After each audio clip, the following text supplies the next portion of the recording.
Cinema అయిన మహా Maruti talkies cinema ముచ్చట్లకు స్వాగతం. నేను మిస్టర్ బి. నా మాట సూటిగా ఉంటుంది, మ్యాటర్ క్లియర్ గా ఉంటుంది. వీడియో టాకీస్ రాజా మా ఇద్దరు గురించి డీటెయిల్ గా తెలుసుకోవడం కోసం ఈ ఛానల్ ఇంట్రడక్షన్ వీడియో చూడగలరు. ఇప్పుడు మ్యాటర్ లోకి వెళ్దాం. పోకిరి దర్శకుడు పూరి జగన్నాథ్ డైరెక్షన్ లో జూనియర్ ఎన్టీఆర్ సినిమా చేయడం ఖాయంగా నిర్ధారణ అయింది. త్వరలోనే ఆ సినిమా ప్రారంభోత్సవాన్ని జరుపుకోనుంది. పూరి జగన్నాథ్ ఫామ్ ను జూనియర్ ఎన్టీఆర్ ఆవేశపూరిత నిర్ణయాలను దృష్టిలో పెట్టుకుని ఈ కాంబినేషన్ గురించి ఒకంత నిరాశపడ్డ ప్రేక్షకులు చాలా మంది ఉన్నారని చెప్పొచ్చు. కానీ ఒక ఊహించని యాడ్ ఆన్ సినిమాపై సరికొత్త ఆసక్తిని కలిగిస్తుంది. పూరి జగన్నాథ్ 2000 సంవత్సరంలో తన ఫిల్మ్ కెరియర్ మొదలు పెట్టారు. ఈ 14 సంవత్సరాల్లో ఆయన దాదాపు 30 సినిమాలు చేశారు. తాను దర్శకత్వం వహించిన ప్రతి తెలుగు సినిమాకు కథ ఆయనే రాసుకుంటారు. ఇంతవరకు వేరే వారి కథతో సినిమా తీసిన సందర్భాలే లేవు. అసలు పూరి సినిమా అంటేనే వైవిధ్యమైన కథ, గమ్మత్తైన డైలాగులు. అది ఆయన బ్రాండ్. ప్రస్తుతం యువ దర్శకులందరికీ కూడా ఆయనే స్ఫూర్తి అని చెప్పొచ్చు. ఒకప్పటి ఆయన సినిమాలు రాబోయే తరాలకు రిఫరెన్స్ గా ఉంటాయని చెప్పొచ్చు. పోతే ప్రస్తుతం ఆయన పెన్ను ఎప్పటిలా వాడిగానే ఉంది, కానీ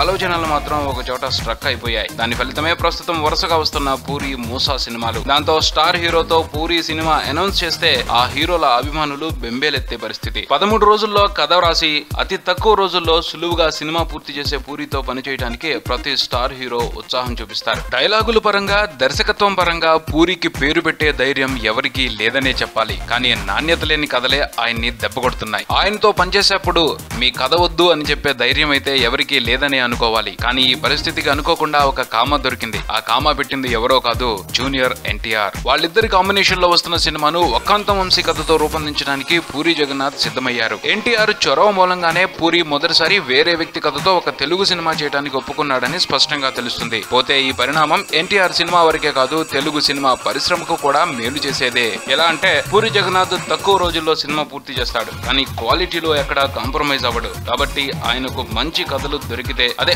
వేరే వాళ్ళ దగ్గర నుంచి కూడా కథలు తీసుకోవడానికి ఆయన మనసు పెద్దది చేసుకుంటే మంచి కథలు దొరికే అవకాశం ఉంది. ఆపై కంటెంట్ బేస్డ్ దమ్మున్న సినిమాలు బయటకు వచ్చే వెసులుబాటు ఉంటుంది. దానివల్ల ప్రేక్షకులకు ఆనందం ఉంటుంది, పరిశ్రమ పచ్చగా ఉంటుంది. ఈ విషయాన్ని పరిగణలోకి తీసుకుని చూస్తే జూనియర్ పూరిలో ఒక మంచి మార్పుకు బాటలు పరిచాడని అనుకోవచ్చు. ఈ మాటలే నిజమే. పూరి పూర్వ వైభవాన్ని సంతరించుకుని దిమ్మ తిరిగి మైండ్ బ్లాక్ అయ్యే సినిమాలను చూసే అదృష్టం తెలుగు ప్రేక్షకులకు త్వరలోనే కల్పిస్తే ఆ క్రెడిట్ తప్పకుండా ఎన్టీఆర్ కే దక్కుతుందని చెప్పడంలో ఎటువంటి సందేహం అవసరం లేదు. ఓకే ఫ్రెండ్స్, ఇది ఈ బులెటిన్. మరో బులెటిన్ తో మళ్ళీ కలుద్దాం. Keep watching Maruthi talkies. For me mister B and talkies Raja. Thank you.